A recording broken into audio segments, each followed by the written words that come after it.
이사야서 53장 5절 6절에 보면 그가 찔림은 우리의 허물을 인하며 그가 상함은 우리의 죄악을 인함이라.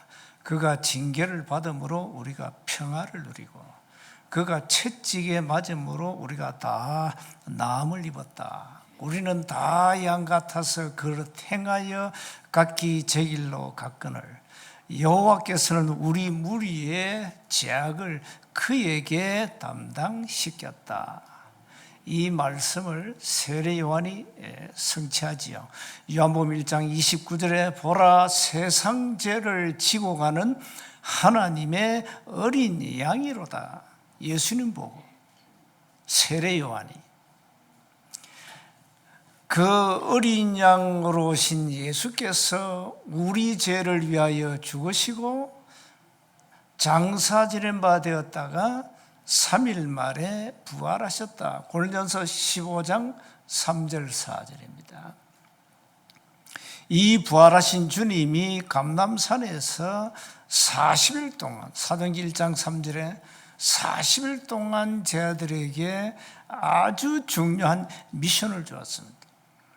그때 제자들은 잘못된 각인, 뿌리, 체질이 바뀌었습니다. 40일 동안 집중했으니까 아무리 머리가 좀 모자라도 IQ가 낮아도 걔도요 훈련시키면 변하잖아요. 40일 동안 그것도 부활하신 주님이 직접 공생애 때 돌아가시고 부활하셔서 직접 나타나셔서 말씀하셨는데 그 안 믿을 인간이 어디 있어요? 그것도 40일 동안 완전히 뒤집어진 거예요. 그야말로 영적 상태를 예수께서 치유하신단 말이에요. 치유하시면서 절대 놓치지 마라 미션을 준 겁니다. 뭡니까? 하나님의 나라의 일, 전도 선교해 그 말이에요. 다른 거 없어요. 그 그리스도께서 이미 영세전에 계셨습니다. 영세전 그리스도. 그분은 사람의 모습으로 오셨습니다. 성육신 하신 그리스도. 그분은 성경대로 죽으시고 부활하셨습니다. 부활하신 그리스도. 그분은 땅끝까지 복음이 전거된 이후에 재림주로 오십니다. 재림주로 오실 그리스도. 재림주로 오셔서 모든 인간을 심판하십니다. 심판주로 오실 그리스도. 자, 오늘 부활절인데 여러분도 부활할 겁니다. 죽으면. 그래서 바울은 고린도전서 15장 31절에 나는 날마다 죽노라. 무슨 목이 1000개, 10,000개나 됩니까? 날마다 죽노라. 갈라디아서 2장 10절에 그리스도께서 우리 안에 사신다 했잖아요. 우리는 그리스도와 십자가에 못 박혀 죽고 내 안에 그리스도께서 그 날마다 죽는다. 날마다 죽는다. 그 말은 나는 날마다 부활한다. 그 말이야. 죽어야 부활이 있어요. 죽어야 부활이 있다니까요. 안 죽는 데는 부활이 없어요. 그래서 바울은 나는 날마다 죽어. 그래서 어떤 고난, 역경, 두려움, 사망이 와도 아무 상관없어. 난 부활할 거니까. 날마다 죽고 날마다 나는 부활해. 이건 못 말리는 거예요. 여러분이 이 신앙을 가져야 신앙이 무너지지 않아요. 이 부활 신앙이 없으면 문제 앞에 픽픽 쓰러지고 사람 말에 쓰러지고 그러면 신앙이 줏대가 없어요. 이리 갔다 저리 갔다 저리 갔다 이리 갔다 하루도 마음이 수십 번 바뀌어. 그 신앙이요. 세상에 줏대 없는 신앙이요. 자신에 대한 정체성을 날마다 확인하고 부활 신앙을 굳게 잡고 있으면 어떤 문제도 상관없어요. 뭐 때문에 교회 다니면서 시험 들고 갈등하고 많은 사람들이 상처받고 그럽니까? 물론 뭐 신앙이 약하니까 그런데 그걸 빨리 회복해야 돼요. 나에 대한 정체성 확실하게 회복해야 돼요. 언제까지 여러분 정체성 없이 희미하게 그렇게 신앙생활 할 겁니까? 사단은 24 우리를 공격하는데 마귀가요 24 공격해요. 그러니까 바울이 이 선교 사역할 때 얼마나 공격받았습니까? 돌에 맞아 죽다 살기도 하고 감옥에도 수십 번 들어가고 매도 엄청 맞았어요. 그런 고난 속에서도 바울은 살아남았잖아요. 부활 신앙이라는 절대 확신을 가졌다. 부활에 대한 절대 확신을 가졌다는 거예요. 부활. 저와 여러분은 부활할 거예요. 그러니까 어떤 문제와 상관이 없어요. 이 신앙을 아주 굳게 붙잡아라. 어떤 어려운 환경이 와도 괜찮아요. 그래서 바울은 나는 날마다 죽어. 왜? 날마다 어려움이 왔으니까. 이 사단이 24 공격했으니까. 그러나 마귀는 알아요. 예수님이 부활하신 걸 마귀는 알잖아요. 그래서 바울은 그걸 알기 때문에 나는 날마다 죽어. 근데 걱정할 필요가 없어. 나는 날마다 부활할 거야. 이 신앙은 못 말리는 신앙입니다. 이건 이제 정말로 하나님이 이제 은혜 주시면 아무도 못 말립니다. 절대 불가능해서 절대 가능케 하시는 분은 하나님이시거든요.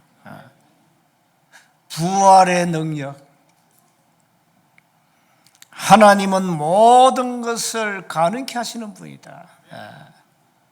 그게 부활의 능력이에요. 그래서 오늘 본문에는 그야말로 전무후무한 하나님의 역사가 일어났습니다. 오늘의 결론은 14절이에요. 10장 14절.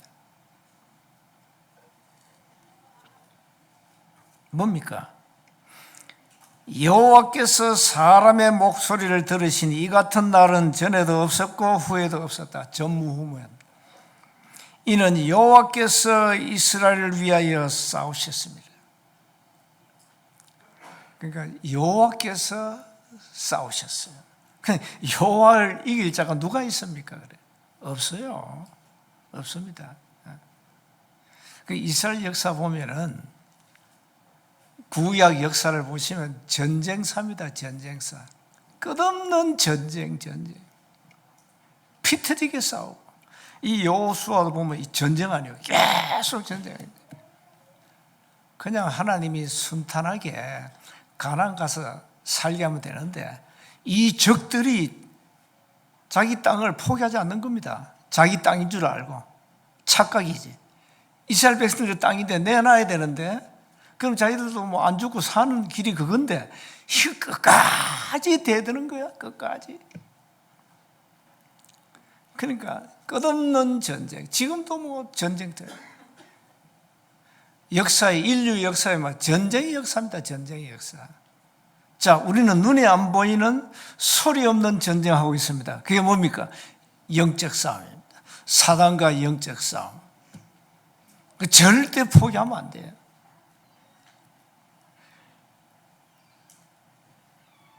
그래서 오늘 부활절 맞이해서 또 우리가 성례식을 합니다. 유아 세례도 받고요. 또 유아 세례 받은 우리 렘넌트들이 오늘 입교를 하게 됩니다. 또 이제 14세 이상 교회 생활 하는 분들 오늘도 세례를 하죠. 유아 세례는 부모의 언약이 자녀에게 전달돼야 된다 이 말. 그걸 잊지 말라. 그래서 오늘 의미 있는 주일입니다. 부활절이면서 오늘 성례식을 통해서 세례식도 하고 성찬식도 합니다. 먼저 기억해야 됩니다. 우리는 24 사단에게 속지 마라. 그럼 어떻게 하면 됩니까? 정확한 언약을 각인시키라. 그 이스라엘 백성들에게 여호수아 8장에 언약을 각인시켰잖아요. 잊지 말라고. 너희 언약의 백성이니까 잊지 마, 이 말이에요. 그러니까 이 8장에서 거기는 이방인들도 있었잖아요. 다 말씀을 들었습니다. 그런데 여호수아 한 가지 이제 놓친 게 있어요. 그게 여호수아 9장에 나옵니다. 14절에 보니까 이 기본 사람들이 이스라엘 백성들이 쳐들어오니까 이제 이 죽음의 위기가 왔잖아요. 그래서 자신들을 속이고 화친 맺으러 옵니다. 그러니까 이 기본 사람들이 잠깨를 부린 거죠. 인본주의를 쓴 거죠. 그러면 여호수아가 좀 하나님께 질문해야 됩니다. 아무리 봐도 이 사람들은 이게 먼 지역에서 온 사람이 아닌데 뭔가 퀘션을 붙이고 질문해야 되는데 여호와께 묻지 않았다. 그게 9장 14절에 나오죠. 그런데 사실 우리가 매사 기도 속에서 일을 진행해야 되는데 기도 없이 하다 보니까 여호수아도 막 속았어. 사기당한 거예요, 여호수아도. 그래서 우리는 사단에게 속지 않기 위해서는 24 기도 속으로 들어가라. 늘 매일 매사 질문해라. 하나님께 기도해야 돼요.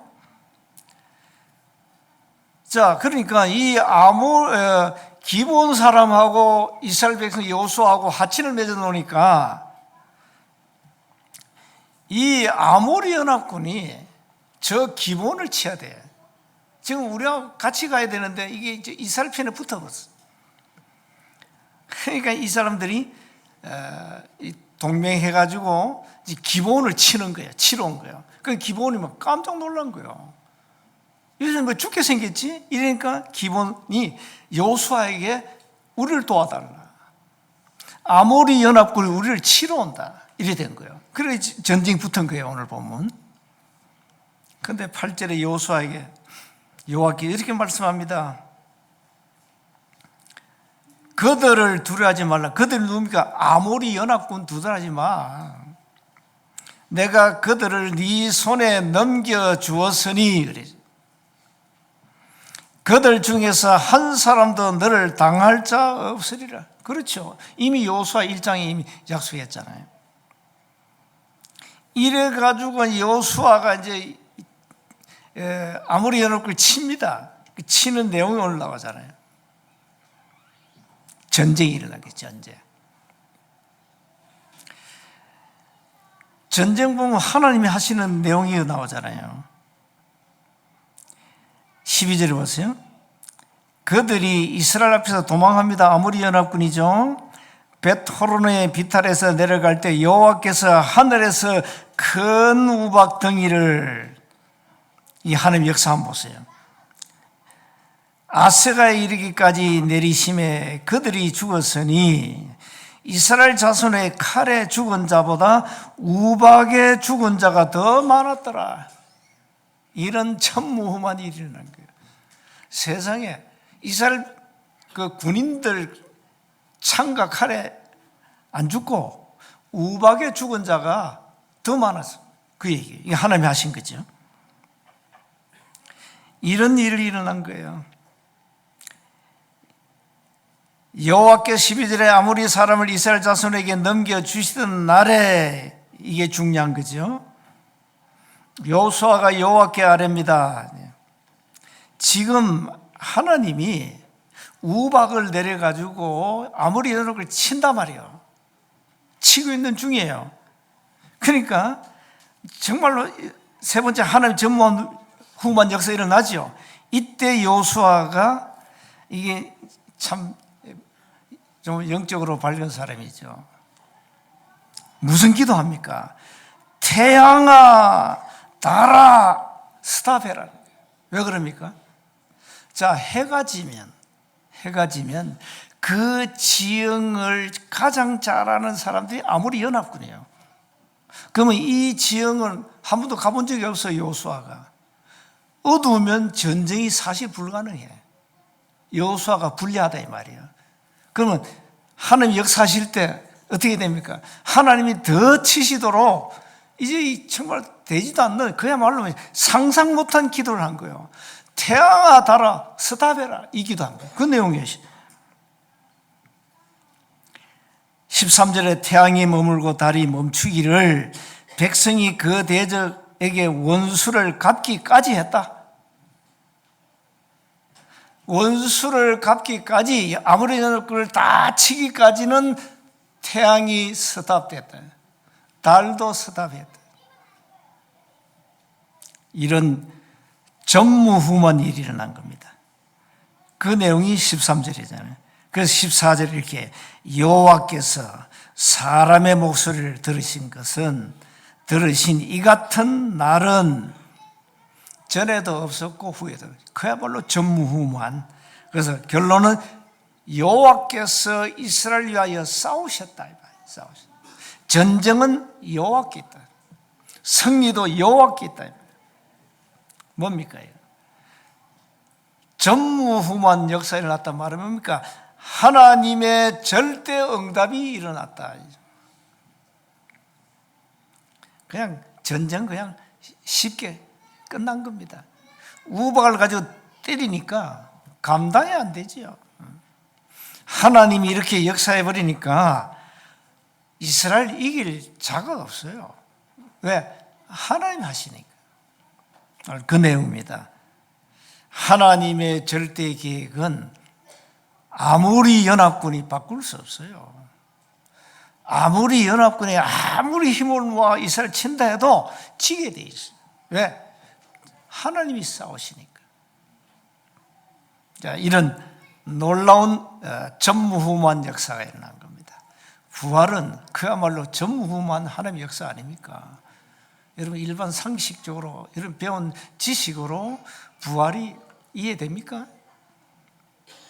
죽은 자 어떻게 부활합니까? 말이 안 된 거잖아요. 또 뭐 여러분 처녀가 아이를 낳는다 그건 말이 돼요? 자, 이게 지금 하나님의 역사다 이 말이에요. 하나님의 역사. 하나님의 절대 계획은 아무도 막을 수 없어요. 우리가 이 언약을 탁 잡으면 됩니다. 237 5천 종족 세계복음화. 이 언약 잡아야 돼요. 이것 때문에 여러분 밥을 먹고, 이것 때문에 코로 숨 쉬고 있는 거예요. 이것 때문에 여러분 직장에서 돈 벌고 있는 거예요. 그 직장생활 해야 뭐 밥을 먹을 게 아니에요. 그래서 결론입니다. 정확한 언약을 가지고 기도하면 하나님은 반드시 언약하신 대로 응답하십니다. 이걸 놓치지 말라니까. 그래서 절대 말씀을 놓치지 말라 말은 언약을 놓치면 안 돼요. 말씀의 흐름을 놓치지 마라 이 말이에요. 세원교회 지금 말씀이 어떻게 흘러가고 있는가 잘 보시라니까요.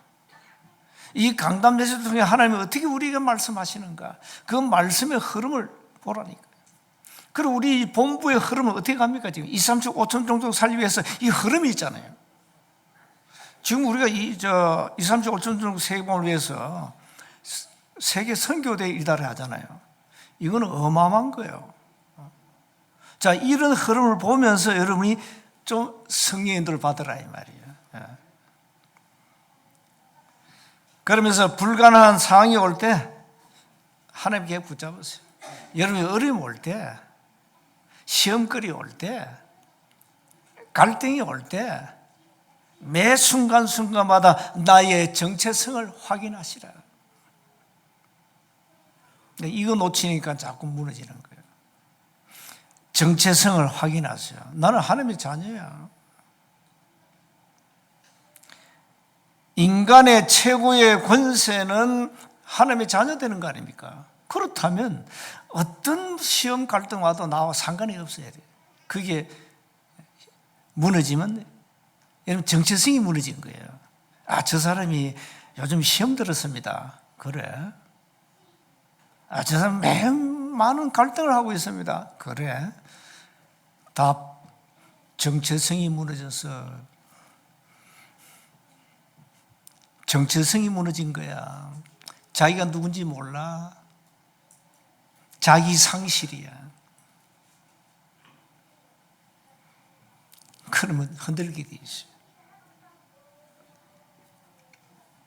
세원교회의 정체성이 뭡니까? 여러분 그거 놓치면 세원교회는 무너지게 돼 있어요. 세원교회는 지금까지 세계보마 언약 잡았어요. 237 5천 종족 언약 잡았어요. 그거 하라고 세운 교회예요. 그거 하라고. 그러니까 이 하나님 주신 이 절대 언약을 잡았단 말이에요. 교회가.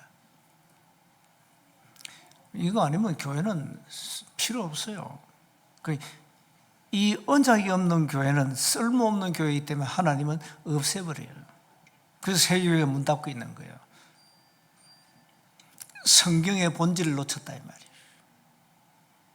여러분 인생 본질을 놓쳤단 말은 정체성을 놓쳤다 그 말이에요.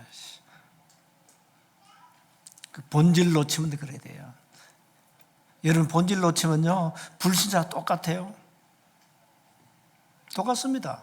다를 게 하나도 없어요. 어떤 문제가 와도 그 문제에 속지 마라. 사단에게 속지 마라. 하나님은 우리의 목소리를 들으시고 응답하신다. 자 보세요. 오늘 나오잖아요. 14절에 여호와께서 사람의 목소리, 누구 목소리입니까? 여호수아의 목소리 들으셨잖아요. 하나님은 우리의 목소리, 우리의 기도를 들으십니다. 그리고는 응답하시잖아요. 그래서 늘 망대, 여정, 기도 이걸 놓치지 말고 그냥 24하면 돼요. 오늘 부활절 날 여러분은 부활에 대한 확신 가지고 부활신앙을 회복하시기 바랍니다. 바울의 고백처럼 나는 날마다 죽어. 그 말은 나는 날마다 살아. 나는 날마다 부활절이야. 어떤 문제가 와도 나하고는 상관이 없어. 왜? 나는 날마다 죽고 날마다 부활할 거니까. 자, 이런 믿음을 가지면 사단은 여러분을 못 건듭니다. 그래서 오늘 부활절의 중요한 의미는 그리스도와 함께 나는 죽고 나는 그리스도와 함께 다시 살아서 237 5천 종족을 향해서 절대 이정을 간다. 그 언약 놓치지 마시고 한 주간 승리하시기를 주의 이름으로 축복합니다. 하나님 은혜 감사합니다. 하나님의 전무후무한 역사를 통해서 우리가 오늘 또 새 응답을 삶의 현장에서 누리게 하옵소서. 날마다 죽고 날마다 다시 사는 이 부활의 절대 신앙 가지고 승리하게 하옵소서. 우리 주 예수 그리스도의 이름으로 기도하옵나이다. 아멘.